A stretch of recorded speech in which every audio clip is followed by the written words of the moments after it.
Hello, it's Amy with Just a Little Ink. I'm an independent demonstrator with Stampin' Up, and today I'd like to share with you a fun fold card that holds a gift card in the inside little pocket, slides up and down to reveal the greeting, and is nice and compact for mailing, which is oftentimes our challenge when we give gift cards. This is a fold I've done many times, not my original design, so I can't give credit for who originally came up with it, but it's a great card. Actually, I was given one I had made this last Christmas back, which is a high honor when you receive a gift that holds something you've created. I'm using the Paradise Palms bundle. It is a wonderful stamp set if you're not into coloring. And a lot of people don't want to make, all the time to color in on an image. And so simple coloring, and I'm going to show you how, and very simple supplies. All of these supplies will be on my blog, justalittleink.com. You can order anything that you might need if you don't already have a Stampin' Up! Demonstrator at justalittleink.stampinup.net, 24 hours a day, anytime. And if you would use the host code that's here, if this is good through the end of February, I'll post a new host code for the month of March on my blog. It's at the top of the blog at the beginning of the month. If you are watching this video beyond the end of February. The stamp set and die set, the bundle, is on page 25 of our seasonal catalog, our mini catalog, the January to June mini catalog. Wonderful set. And because it goes over, I'll grab my brochure here, because it goes over the $50 limit, you are able to choose by the end of February one of the level 1 sets that are out of our celebration brochure. Just some great options. That goes into the level 2s. Some great options, and all of these options are available, and you'll be prompted if you're ordering online of what to add. So let's begin. What you need to start, you'll need a half a sheet of design or of cardstock, 4 1/4 inches by 11 inches, and then you're going to score it at 3 1/2 inches and at 9 inches. You're also going to want a piece. This is what our gift card gets into. I'm using basic white for this. You could use any color. 7 inches by 3 1/2 inches, and it's scored at 1/2 inch and 5 inches.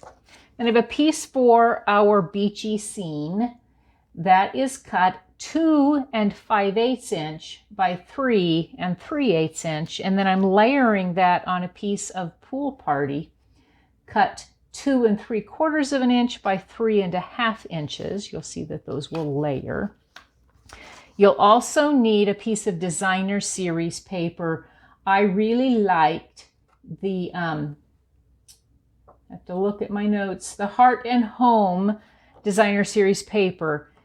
All of the back sides, so one side is prints, has bees and flowers and very country in my mind, but the other side is a gray and white wood tone and all kinds of different variations of, and I thought it reminded me of the beach with it being kind of whitewashed. So I'm using a piece of designer series paper, 5 inches by 4 inches, and then we're going to cut it down to be in the 2 pieces that will go on the front. You also will need a piece of cardstock, or you could use 14 inches of ribbon if you don't want to use this. This little piece comes from the die set that comes in the bundle. It's this piece here. It's the only die I'm actually using. And so you'll need a piece of cardstock that is at least 3/4 inch. This is far more. 3/4 inch by 5 3/4 inch. And I have attached to the back side a piece of adhesive sheet so that when I die cut and then pull off, this then is sticky. and you'll run that through your die cutting machine. You can use our mini Stampin' Cut and Emboss machine if you'd so desire. So let's begin. Let me pull all this out here. Let's go ahead and cut our designer paper. I'm going to just kind of go in a little different direction. So I'm going to line this up. Let's see, I want it at 3 1/4 inches. And this is along the 5-inch side. My scoring blade out of the way. So that will leave me with 2 pieces. One that is 4 by 3 1/4 and one that is 4 by 1 3/4. I can set my trimmer out of the way then. And then we can stamp our scene. I'm going to put a blotter pad here so that it's out of the way. Pull up. What I want, I'm going to start with some Sahara sand ink and the sand.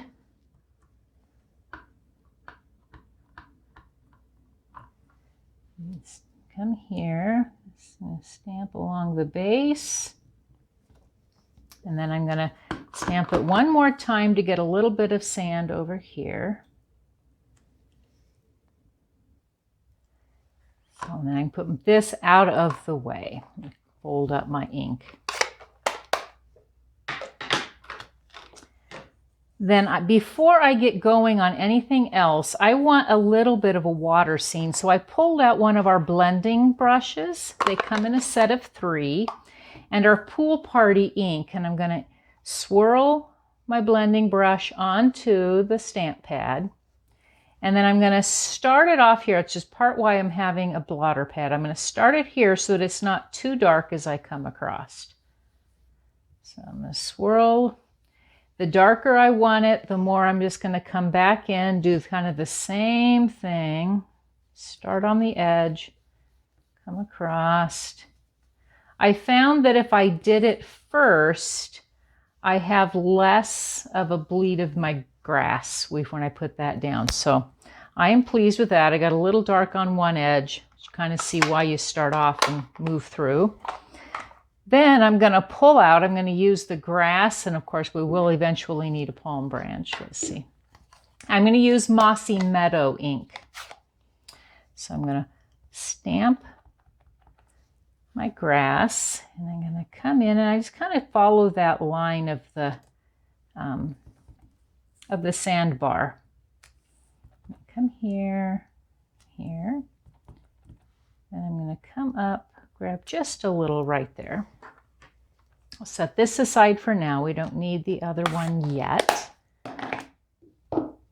And then I'm going to pull out the 3 palm branches stamp.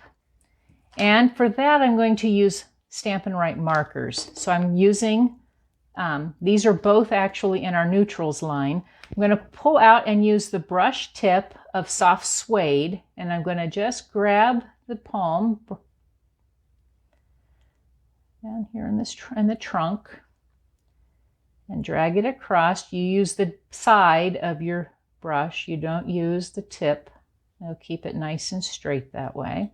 And then I'm going to use Mossy Meadow, again using the brush tip and the side of my brush tip. This is a very basic stamping technique, using markers to get colors, more than one, in our groupings versus having just one color.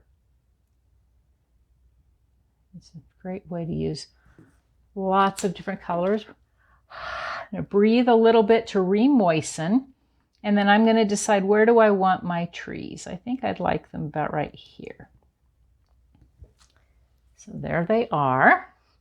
Set that out of the way. There is an image of a sun, and I'm going to use some crushed curry ink for this. So I'm going to stamp here, and I want it higher but not too high. I'm going to stamp my sun there. And to finish it all off, I'm going to use the greetings, and I'm going to pull out our Tuxedo Black Memento ink.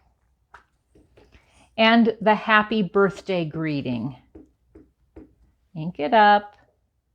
I've already kind of determined how straight I want it. Stamping it over the sun image to kind of pop it out a little bit. And that finishes my greetings and my beach scene. So then I want to layer that onto my pool party ink. I'm going to use our Stampin' seal. Put a little adhesive on it. Turn around. I can get my blotter out of the way so you can see a little better. So line it up.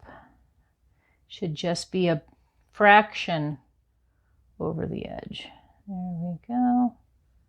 Split the difference. There we are. So that takes care of my greeting for the front. To do the inside, what I'm going to do is I'm going to fold up this larger, well, it's actually the smaller of the two rectangles, but the lower end, little taller. Open it back up, and then I know that's where my greeting goes. I'm going to stamp on there. For my inside, there's this image that says, or a greeting that says, wishing you a warm and beachy kind of day. So I'm going to line up my stamp. I don't want it to be too high. I don't want it too low. Split in the middle. Hopefully, yep, looks great. That's all I need for that. To get it where I have a little bit of a grip here, you need a circle, and we don't have circle punches anymore. So I'm going to use just this little top part of our Label Me Fancy punch. You could use any punch that will give you kind of a little bit of a pull. If you already have some of our retired circle punches, those work well. You could use our Layering Circles dies and do it with a die. You just need a little bit. So here we go. Gives me just a little bit of a pull. And then I'm going to turn around. On this part, I'm not going to fold it yet, but I am going to put on here a little bit of our tear-in tape. You could also use our Stampin' Seal Plus, which is much stronger of an adhesive, but you need a nice strong adhesive. So I'm going to line it up here in the center of this little 1/2 inch pull. Okay. And to assemble my card then, I've got my scores at 3 1/4 and at 9 inches. So I'm going to fold both of them in toward each other. So I'm going to fold this one. This should then fold to meet it. Like so. I'm going to go ahead and attach my Designer Series papers. I decided to make this card as a swap with a group of demonstrators that I regularly swap with, and I'm hoping they like it. I was pleased, and I'm always looking for cards that I can send gift cards with. I'm going to line up my upper piece here, like so. And I'm going to open up my card. What I do then to assemble all of this, whoops, I think I stuck it on the wrong end. I did. So guess what? We're going to go in. When you make a mistake, this is one of those you can hide. And if someone notices it, it won't be the end of the day. So I'm going to go ahead and stamp it again because I stuck my greeting on the wrong side of my fold. So put it here. Stamp it again. Have 2 sides to cardstock. Okay, because I need this piece to sit here. So I'm going to pull off my cover of that tear-in tape. I'm going to line it up. I want it equal distance on both sides and right up to this score line. Then when I fold this down, it's going to grip it here. So I'll grip here and like that. So then I can fold this piece, grab my bone folder again, and fold this piece up, and most people won't ever notice that that happened. Fold it in half, or the other piece up. that's where this piece that I've already die cut comes in. I'm going to remove my backer sheet that keeps the sticky, so it's sticky here. Pull that off. And then I can center it on this lower part. And go as high or as low as you want. It sticks there, and then when I fold it over, it doesn't go all the way across in the back, but because it's the same color, I thought it looked really pretty good, and it gives kind of that beach vibe. So that holds this down, and unless someone pulls this open, flips it, they're not going to even notice that I did anything. So then I can take a gift card, stick it in here, fold it, and that would be it. But I liked having a little bit of a palm tree on the inside. So let me show you how I did that. So pull this out. This can come out. I'm going to open up. I pulled out, there's a couple different palm trunks that you can stamp, and I'm using soft suede ink. And this is where I came and let me pull these out of the way. I stamped off once just so it wasn't as dark on the inside. And this will be a little bit better when you don't have a bump here. Should have done this first, but not too bad. Okay, and then I'm going to stamp that palm, all the branches that I had earlier with my mossy meadow. I'm going to ink it up. Again, I want to stamp it off once so that it's not quite as dark. And that's going to come up here, like so. And then I can slide this back in here, like so. Put my greeting card in, and then I'm ready to attach with some dimensionals on the back. You could put it down with just adhesive. Not going to be an issue by any means if you chose not to. Well, that works because I wanted one in center. So put this on the front and my card's going to be finished. Hopefully I showed you a way that when you can kind of work around a boo-boo, not have to recut stuff. So just like that. So I hope you've enjoyed my video. If you haven't already subscribed to my YouTube channel, I'd sure appreciate it if you would. Please like and share it if you liked it. And I look forward to seeing you again soon. Have a wonderful day.